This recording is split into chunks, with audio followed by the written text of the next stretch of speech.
ابھی ذرا اس تنازع کی بات کر لیں. ایران امریکہ تنازع، اس کے درمیان چلنے والا تنازع ابھی تک کسی کنارے نہیں لگا ہے. اسرائیل نے غزہ میں ڈونلڈ ٹرمپ کے امن منصوبے کو بھی ماننے سے انکار کر دیا ہے. صاف نظر آ رہا ہے کہ اسرائیل کو مشرق وسطیٰ کا امن کسی صورت قبول نہیں ہے. امریکی صدر ڈونلڈ ٹرمپ نے کل دعویٰ کیا تھا کہ امریکی انتظامیہ نے پاسداران انقلاب کے ساتھ براہ راست پس پردہ رابطے کا راستہ قائم کر لیا ہے. پاسداران کے ساتھ بیک ڈور چینلز کے ذریعے بات چیت جاری ہے. دوسری طرف آپ کو یہ بھی بتا دیں کہ صدر ٹرمپ نے کہا ہے کہ امریکہ ایران کے ساتھ مفاہمت کی یادداشت میں توسیع نہیں چاہتا. ایرانی معاہدہ تو کرنا چاہتے ہیں لیکن وہ ایسا معاہدہ نہیں کریں گے جسے میں ضروری سمجھتا ہوں، یہ ٹرمپ صاحب کا کہنا تھا. اور ٹرمپ نے تسلیم کیا کہ فی الحال ان کے پاس ایران سے متعلق کوئی ٹائم فریم نہیں ہے، نہ ہمیں کوئی جلدی ہے، یہ بھی ان کا کہنا تھا. ساتھ ہی ٹرمپ نے کل اپنے اتحادی عمان پر بھی حملوں کی دھمکی دے دی اور ٹرمپ کا کہنا تھا کہ اگر عمان نے آبنائے ہرمز میں امریکی کوششوں میں مداخلت کی تو عمان پر بھی بڑی بمباری کریں گے. مطلب آپ کو پتہ ہے نا کہ اس قسم کے سٹیٹمنٹس ان کے منہ سے ایسے ہی نکل جاتے ہیں.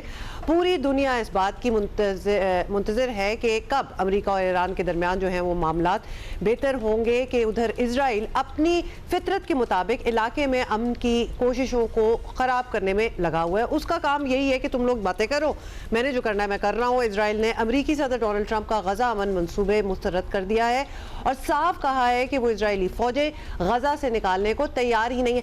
اچھا please let's roll back a little bit. اور کچھ سال پہلے جب یہ سارا معاہدہ جو تھا پیس بورڈ پورا بنا تھا اور بڑے پیسے جو تھے اس بورڈ میں ڈالے تو نہیں گئے تھے لیکن ایٹ لیسٹ پلیج ضرور کیے گئے تھے کہ جی ہم اتنے دیں گے تو ہم ادھر دیں گے، اور ڈریمز تھیں کہ جی غزہ کو ہم نے یہ بنانا ہے تو وہ بنانا ہے.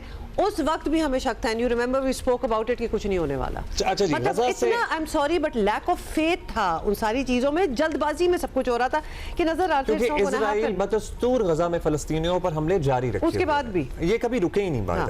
ہاں ان کی شدت میں کمی یا زیادتی ہوتی رہی لیکن یہ کبھی رکے نہیں. پاکستان، مصر، سعودی عربیہ، یو اے ای سمیت 8 مسلم ممالک نے اسرائیل کی جانب سے غزہ میں امریکی منصوبے کو مسترد کرنے کی شدید مذمت کی ہے. دوسری طرف غزہ امن معاہدے پر ٹرمپ کے داماد جارد کشنر کی شٹل ڈپلومیسی ابھی بھی جاری ہے. حماس کے خلیل الحیہ کے بعد انہوں نے نیتن یاہو سے مذاکرات کیے ہیں. حماس نے ثالثوں ٹرمپ انتظامیہ پر زور دیا ہے کہ وہ اسرائیل کو معاہدے کی ذمہ داریاں پوری کرنے پر مجبور تو کریں.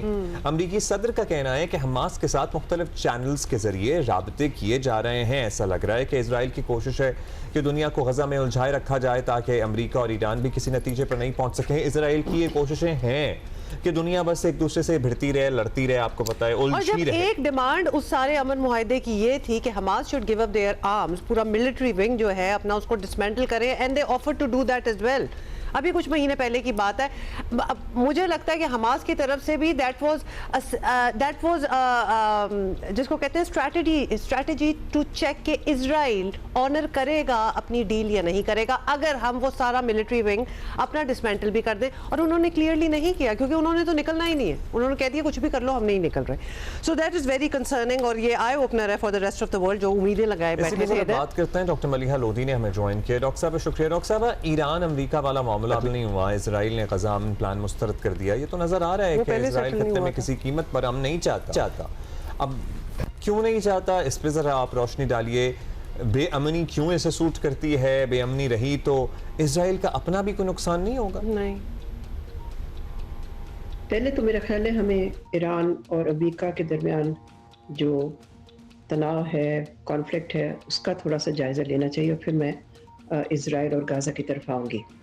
اس وقت میں سمجھتی ہوں کہ جو جنگ ہے اس وقت ایران اور امریکہ کے درمیان وہ بہت ہی ایک خوفناک خطرناک فیز میں داخل ہو چکی ہے.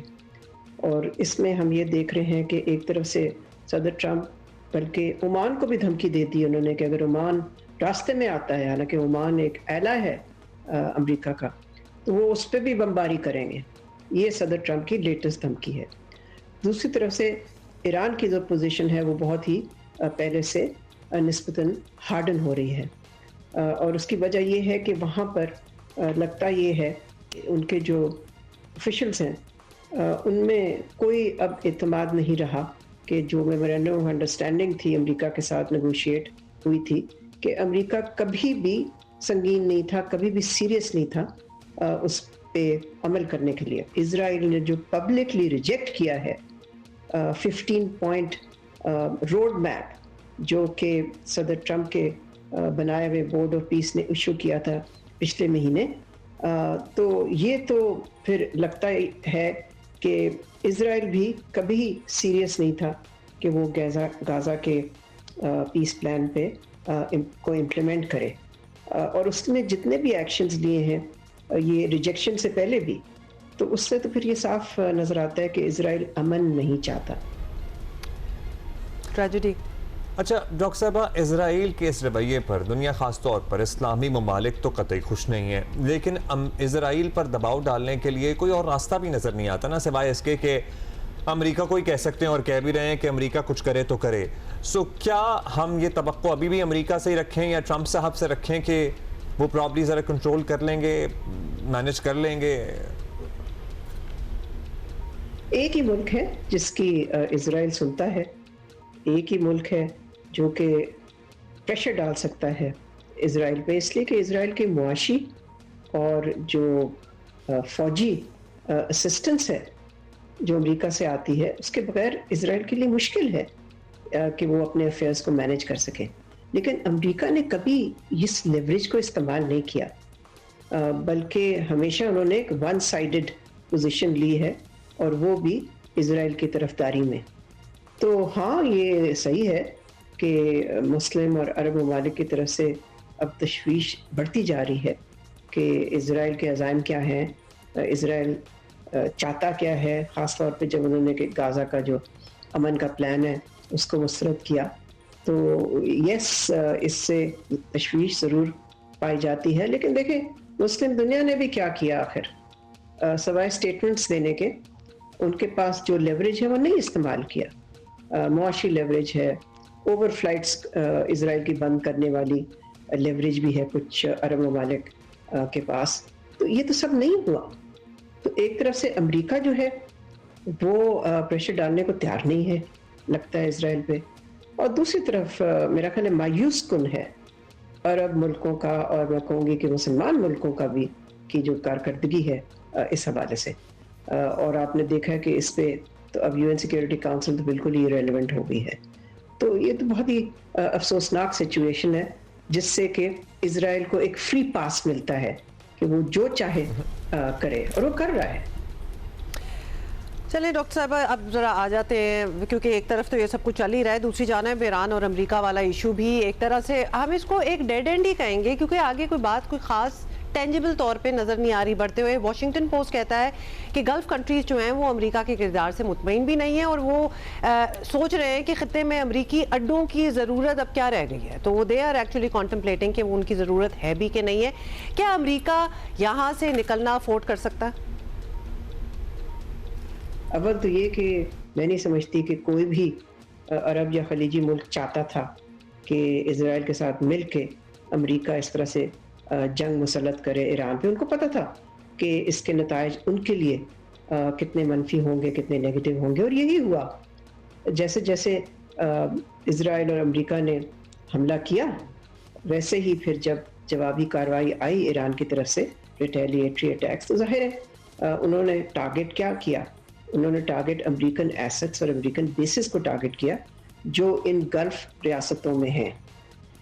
اس سے ظاہر ہے معاشی بہت بڑا سیٹ بیک ہوا ان ملکوں کے لیے. اس کے ساتھ ساتھ انہوں نے یہ بھی دیکھا کہ جب ان پہ اس طرح کے ریٹیلیٹری اٹیکس ہوئے تو امریکہ نے کچھ نہیں کیا ان کو پروٹیکٹ کرنے کے لیے, ان کی ڈیفنس میں.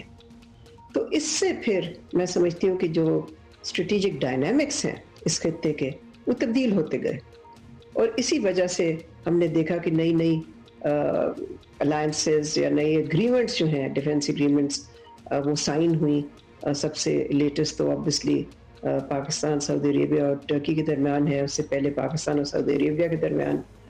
اور پھر یہ جو عرب ممالک ہیں, ظاہر ہے ان کے ذہن میں یہ ڈاؤٹ ہے کہ اگر ان کے امریکی اڈے ابھی تک ان کے ملک میں رہیں تو اس سے تو پھر وہ ایکسپوز ہوتے ہیں, ان کی سیکیورٹی جو ہے وہ بہت ہی ولنریبل ہو جاتی ہے.